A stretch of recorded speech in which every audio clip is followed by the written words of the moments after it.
Being a great second shooter isn't just about snapping photos. In fact, the most valuable second shooters I've worked with excel in ways you wouldn't expect. Let me show you how to stand out and elevate your game in the wedding industry.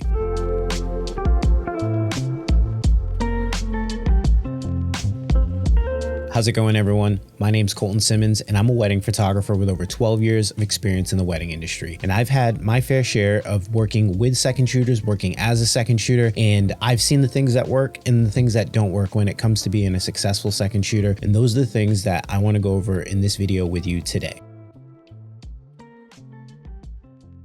Preparation can make or break your success as a second shooter. However, many photographers overlook simple steps that could lead to seamless wedding days. Just asking the right questions and understanding the lead photographer's expectations are game changers you can't afford to miss. In the weeks and days leading up to the wedding, you want to make sure you're doing your due diligence to ask all the questions that you can to make yourself as prepared as possible for the wedding day. Asking questions like, what are the specifics that you're going to want me to cover on the wedding day? Or are there any unique elements to this wedding that I should know about? Are all good questions that you should ask. Obviously, the lead photographer should have a conversation with you and let you know everything that they're expecting from you. But if you make that initiative to start asking questions beforehand, it already puts you in the good graces of this photographer, and it'll put you in a position where they'll ask you to second shoot time and time again in the future. Another thing that you want to do during this time period is just let the photographer know what you're comfortable doing and what you aren't comfortable doing. If they have high expectations for you for the amount that they are going to pay you or for the time that you have to do it in, just let them know, hey, I don't feel comfortable having to run around and do X, Y, and Z in this time period. Maybe you'd be better suited with hiring another second shooter for this position. That way, you're just not putting yourself in a position where you're not able to meet the expectations that they have, and it's an opportunity that maybe you pass on and you give to somebody else. Another thing you should do in preparation for this wedding is just familiarizing yourself with the timeline. Usually photographers will send out timelines within the week of the wedding day, so give yourself an hour to sit down. Even the morning of the wedding is usually the best time to just get an idea of where you need to be, when you need to be there, what's expected of you when you get there, and just have a good running image of what you should be doing on the wedding day. My biggest advice for timelines is to just make the timeline for the day the background of your phone. That way, throughout the day, you have a quick reference guide without having to dig through your phone for the timeline, and it's right there as you pull out your phone. Now, if you've never worked at this venue before, my advice is for you to go online and do as much research as possible about the venue. Maybe that's asking the lead photographer for a gallery they've shot there so you can get an idea of where the photo locations are, where reception is, where the ceremony is going to be, where all the entrances are for all of these things, and just getting a really good understanding of how the day is going to flow at the venue. This will only continue to help you in your preparation and make sure that you're ready for this wedding day. Another important factor to keep in mind before the wedding day is to make sure that you're in sync with the gear that the main photographer is going to have. So it's always good to talk over gear, let them know what you have for cameras, what you have for focal lengths, ask them what they prefer for you to be shooting. For me, I like a second shooter to be able to mimic me on a wedding day. So if I'm shooting 50 millimeters and 28 millimeters, I usually like for my second shooter to be shooting 50 or 35, whatever's closest to 28 millimeters that they can have, because I want groom prep to look exactly like bride prep. And obviously there's times throughout the day where you can switch out lenses and get creative with things, but for the main staples, I like for us to look succinct when it comes to how the photos render. So just talk to the photographer, get an idea of what they like and what their preferences are, and make sure that you have that in your kit, or explain to them what your comparable photo lengths are that you have to what they're requiring. Hey guys, I hope you're enjoying this video and it's been super helpful to you. I just want to ask if you wouldn't mind leaving a comment, liking the video, subscribing. All these things help get these videos out to photographers just like you looking to grow. Also, if you're looking to grow your business, I have a mentoring program called Pathway to Full-Time Photography, and I go over everything about building your brand and getting you to a place where you can turn your side hustle into a full-time reality. If you'd like to find out more information about the program, make sure to click the link in the description, book a call, and find out if it's a good fit for you. Now, I don't want to take too much more of your time. Let's get back to the video. Now, preparation for a wedding day is crucial. However, preparation alone won't guarantee success. Without professionalism, you risk losing trust before even taking your first shot. Up next, I'll show you how to represent yourself like a true pro.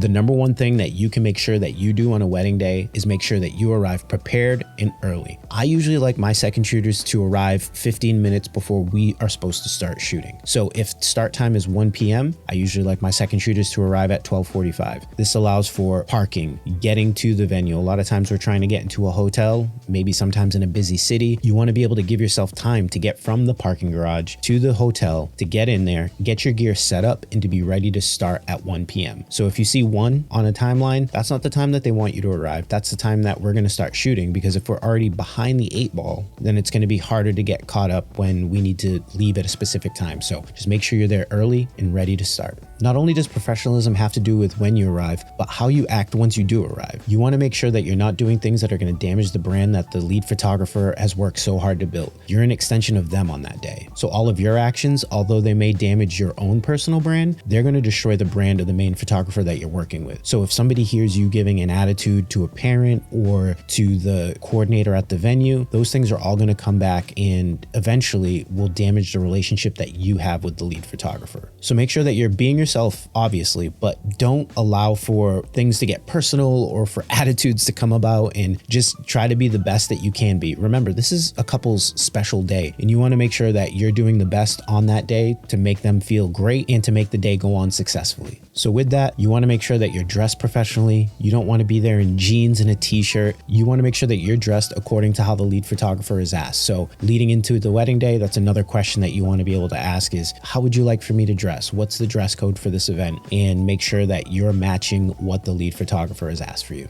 Being professional sets the stage, but here's where the real challenge begins. Your shooting style needs to align with the lead photographer's vision while still letting your creativity shine. Let's talk about how to master that balance.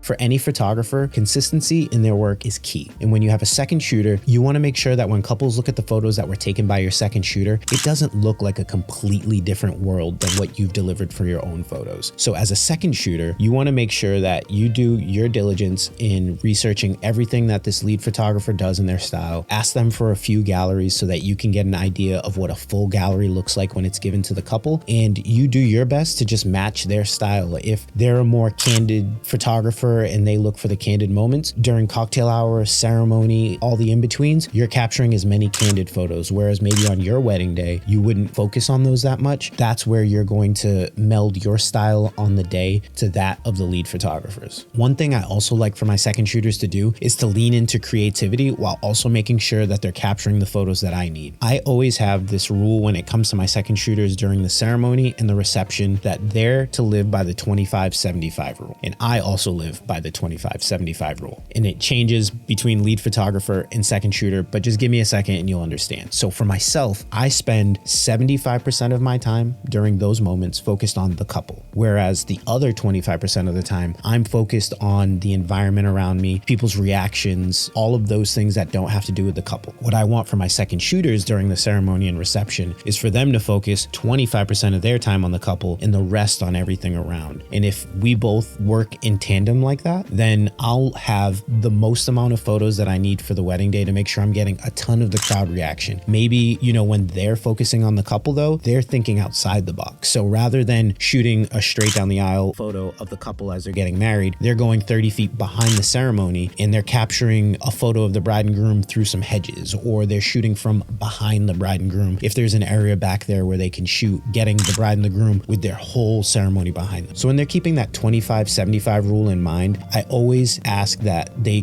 be creative when they are shooting the bride and groom. And lastly, when it comes to shooting, just make sure that you're blending in as much as possible. You don't want to be standing out or making, a bunch of big movements when you're trying to catch a candid moment, because you're going to pull somebody out of the immersion of the conversation that they're in or in the moment that they're in, and they're going to turn and they're going to look at you. So just make sure that you're, trying to stay as quiet and behind the scenes as possible. Capturing amazing shots is essential, but on the other hand, teamwork can really elevate the wedding day experience. Stick around as I share the best ways to effectively communicate and collaborate with the lead photographer.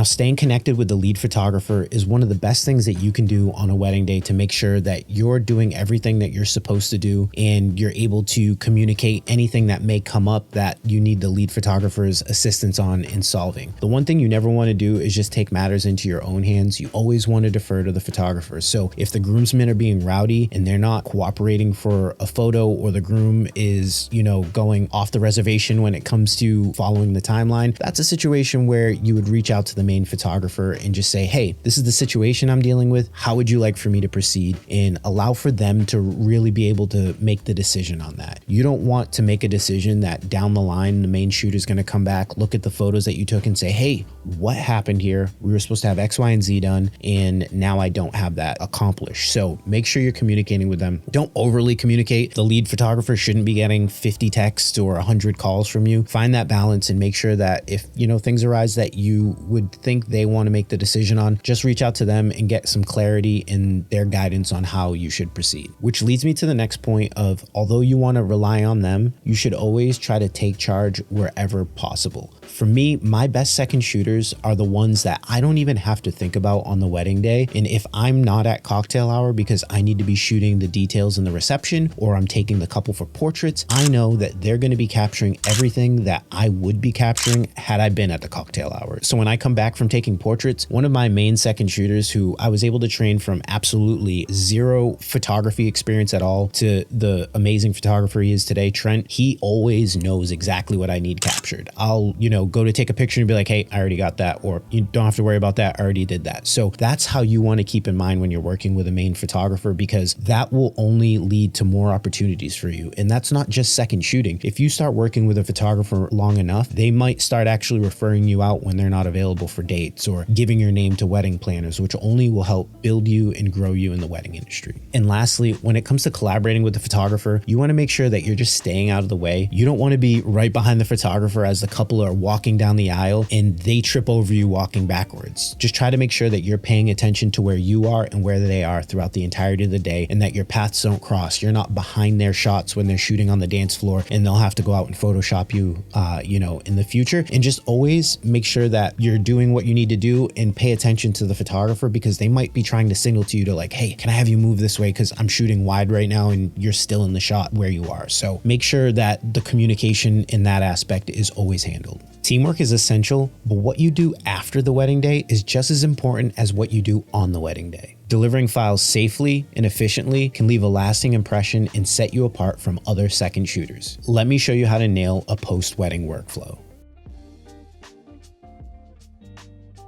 I always believe that you should have the files to the main photographer right after the wedding. I always give my second shooters their own SD cards that they can write to that are my own. That way, if they want to write to their own SD cards for uses after the wedding in building their own portfolio, they can do so. But I always have my SD cards that I get back from them, and I don't really have to worry about getting files from them the next day or the day after. But I realize that not every photographer operates in the way that I do. If the photographer that you work with wants you to Dropbox the files afterward because they're not going to be able to give you SD cards for whatever the reason may be, make sure that you do that as soon as possible. The quickest possible way that you do that and get that to them just lets them see how reliable you are and how willing you are to go the extra mile. The night of the wedding, when you get home, just load all the cards onto your hard drive and then just upload them to whatever service that they're requesting to get the files from and send them the link. After the wedding day, make sure you just follow all the agreements that the lead photographer has laid out in their contract. So if they don't allow you to use the photos, don't sneakily go out and use those photos on social media or put them on your website or even privately send them to a couple. Respect the copyrights, respect the agreements. You never want anything to get back to the photographer that you've broken an agreement that you've made with them, because they might not work with you in the future. So keep that in mind. And if they do allow for you to use the photos, make sure you follow the guidelines. For me, I always make sure that my second shooters, they aren't tagging the venue or the vendors or the couple. And the last thing you want to do with the photographer after the day of the wedding is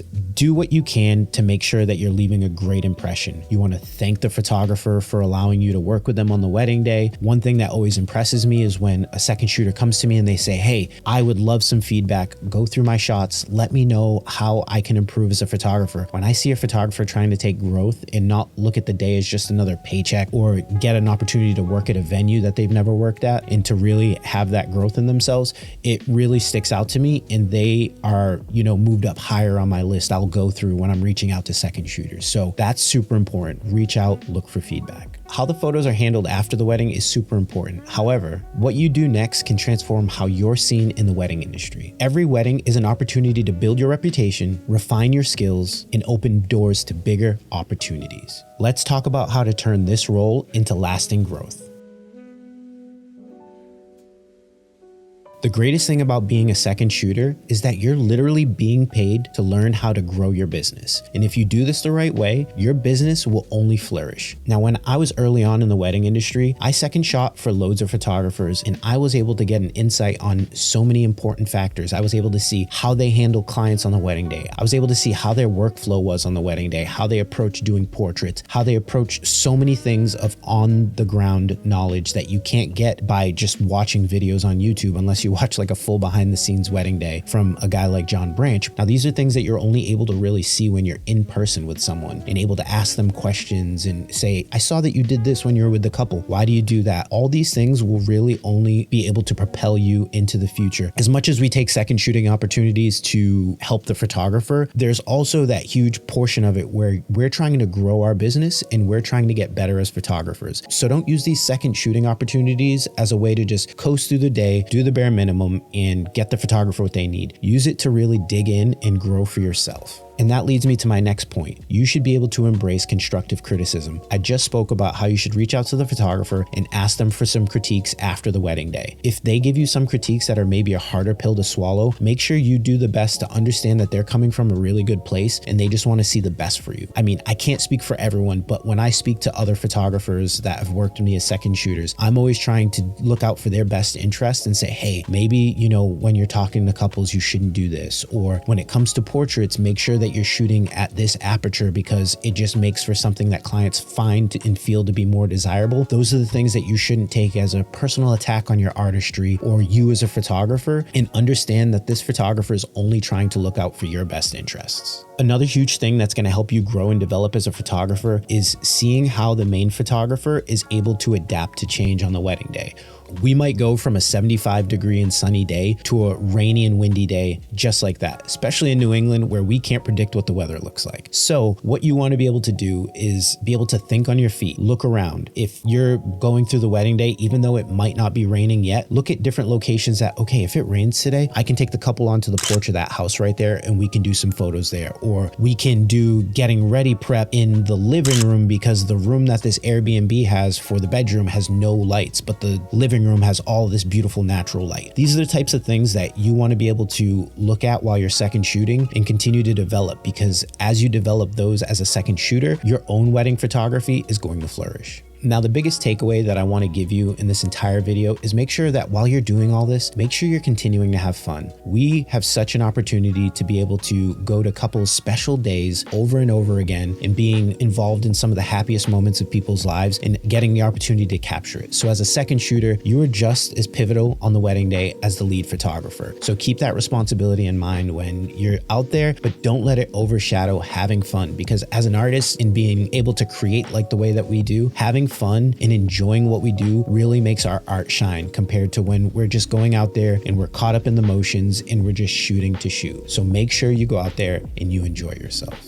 Becoming a standout second shooter isn't just about showing up. It's about constantly growing and refining your craft. Now, if you found this video super helpful, I would love it if you could subscribe to the channel, like this video, and comment down below asking me maybe some questions that I didn't go over in the video, or talk to me about anything second shooter related. All these things help get my video out to other photographers that are looking for help just like you. And if you're looking to grow beyond this, make sure to sign up for the newsletter down below, where I cover all things photography on a weekly basis and give out tons of educational content, as well as discounts on my workshops and other downloadables that I have available on my website. Until the next time, guys, I will see you later.